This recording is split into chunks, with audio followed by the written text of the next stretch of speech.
What kind of words are you expected to speak as a believer?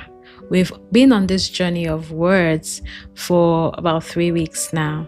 So someone might be asking, this is all good, but what exactly am I meant to speak on a day-to-day basis?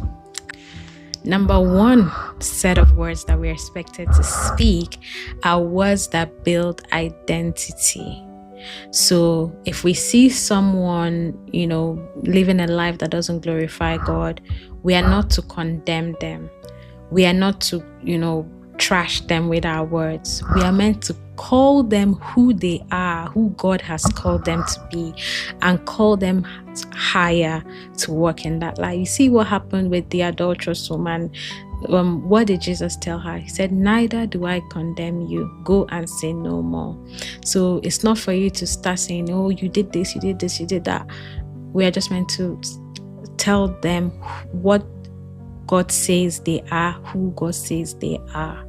And they will step up to that. Tell them, God says you are holy. And then they'll be like, if God says I'm holy, maybe I shouldn't be doing this. Let the Holy Spirit do the convicting.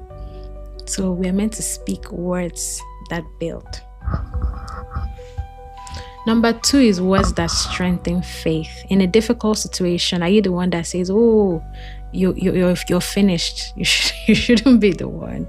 You should say, this might be difficult, but God can deliver you. We're meant to speak words that strengthen faith. When Peter was sinking, first thing Jesus said was, take courage, before he said, why did you doubt?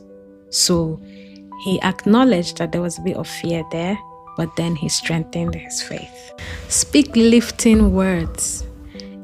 Even if the situation looks gloomy, you don't want to be the one always bringing people down. You want to be lifting people up. Even when things look bleak, you don't want to be the one describing the circumstance. You want to call for the things that be not as though they were. Jesus always said to the sick, take heart, your faith has made you whole. So he didn't spend time describing the situation. He comforted them and then he lifted them up with his words. You also want to speak words that affirm value. Look people in the eyes. Call people by their names. Reach out to them personally. When Zacchaeus was on top of the sycamore tree trying to look at Jesus, Jesus said, Zacchaeus, come down, I'll eat in your house. Of course, Jesus would have known his name, but he affirmed his value was not in the life that he led or what he did, but in who he was.